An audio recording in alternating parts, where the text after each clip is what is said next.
Hi, fellow South Africans. So this message I'm going to record in English and then I'm going to record in Zulu or vice versa. But the whole point is for me, please spread this video. So uhulumeni wase South Africa khathi ama-South Africans complainer ethi kuney'kole ezaziyo that we know for a fact ukuthi mhlambe 60-70%, even if it's 20% of a population yalezo skole kugcwele iy'ngane ezingazona eSouth Africa. Personally, I've even received ama-complaints from othisha bese othisha asibezwe labantwana ukuthi bathini aba-communicate language yethu. So bunzima ngisho ubafundisa. So uma sihambisa leyo concern yethu kuhulumeni akaze nakodwa uhulumeni athi no asike siyibheke le ndaba ukuthi kuhamba kanjani lapha ekoleni khona yini indaba yokuthi khona izingane edlula ipopulation yama South Africans kwezinye izikole kanjalo. Instead manje ngoba kuqala ikole uhulumeni kuney'ngane ezinganayo indawo yokufunda eziningi futhi ziningi thina we've been bombarded with ama-emails nama-SMS. So uhulumeni instead of ukuthi akhiphe notice yokuthi mhlambe bazozama ukudila nendaba yokuthi iy'ngane zala eSouth Africa azinayo indawo yokufunda, izolo noma ekuthangile bakhiphe i-statement esedizayiniwe nje, uyabona impela ukuthi kudizayiniwe la umyalezo othi thina ama-South Africans asiye ukuba negative towards abantu bokufika, abekho abantu bokufika bathathe iy'ndawo zey'ngane zase-South Africa. Ayikho ingane engavumelekile ukufunda noma ingangane banama-documents. Ngikhuluma ngohulumeni wase-South Africa ovotelwe yithina ama-South Africans. Uthi kuma-South Africans lento enikhala ngayo ayibalulekile ukudlula ukuthi nina yekani lento eniyishoyo ngabantu bokufika. Ngikhuluma mina ngey'kole engizaziyo nami personally engazi ngiye kuzona ngithi yabo lesi, I'm sure futhi abantu baseThekwini bonke bayazi Eddington ukuthi isikole sabantu bokufika kusakoni isikole sase-South Africa. Iy'ngane ziyangena ziyaphuma, abazali bayakhala bathi sina sihlala la kodwa iy'ngane zethu bathi azinaso isikhala.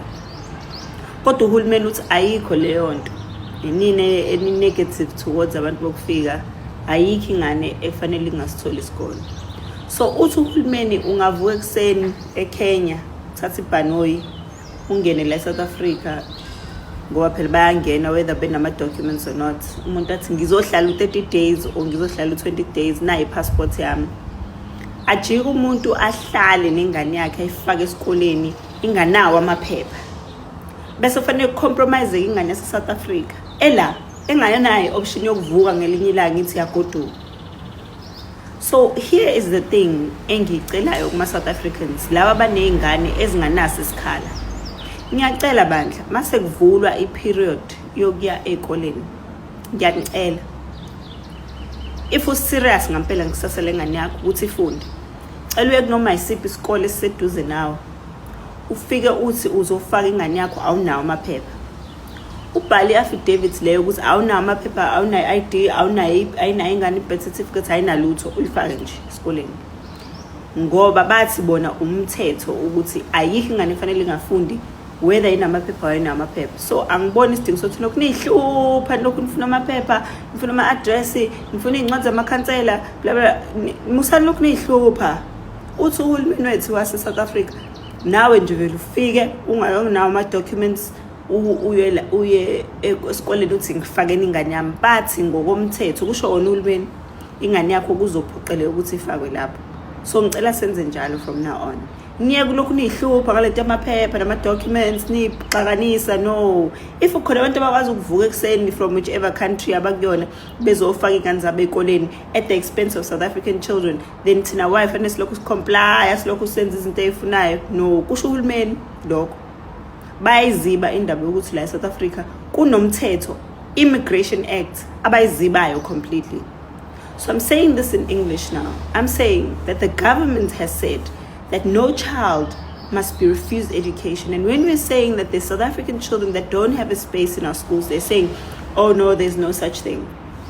When we know as South Africans, I'm sure in Johannesburg, in Durban, in Cape Town, there's schools that we can take you to and say, here is a school that has been taken over by people who are not South African.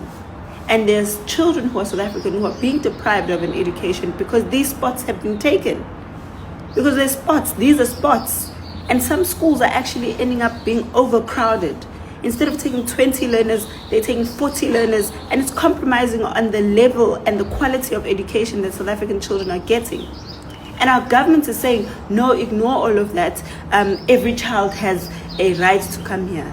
So in the morning, anyone with those 30-day passports that they come here in this country with, or even they jump the border, they can come and bring their children here, and we are forced to give them an education. Because our government doesn't care about South Africans. All they care about is looking good to the United Nations. So I'm asking South Africans, wake up in the morning when it's the day of looking for your child's school. Go to any school that is near you that you feel like your child must go to. Tell them you don't have documents, but they have to admit your child because the government says so. They said it's the law. And if anyone is refused an education, we must take it from there. No South African child must go without an education. If there's no space in schools, schools must make a plan. Because if the teachers are keeping quiet and complaining all to us, the principals are taking money from some of these people, and then the schools must be overcrowded until the parents themselves take it upon themselves to stand up for their children, for the education of their children, and make sure that we get these children out of this country. Because you can't say coming to the country illegally automatically warrants you to certain laws. There are laws in this country that say that a person who is in the country illegally must be deported. Why are we giving them an education? Why are we making them seem like victims? Because these foreigners know that you make them victims the minute they set foot in this country. Why do you think they keep giving birth every 2 minutes? Because they know that once they have children, you don't want to deport them. Guys, it's time for us now our children's education is being compromised. All the time. We don't have spaces. Even in universities, we don't have spaces. But we're busy trying to accommodate the rest of Africa and the rest of the world. At whose expense? At whose expense? I'm so angry at South Africans who keep saying we're not angry enough. What are you guys waiting for? What are you waiting for? Like, our country is going right in front of us, and we've been treated like second-class citizens. And you guys are telling me you're not angry enough. What are you waiting for? Are you waiting for DJ Maphorisa to come and have a party and say, come, let's fight for our country? Because that's the language that some of you understand. When there's entertainment and there's alcohol. No, guys, it's enough now. Our children's lives are being compromised here. And we're being treated like second-class citizens in our own country. This is not what we vote for. This is not the country we want. Not for ourselves, not for our children, not for the future.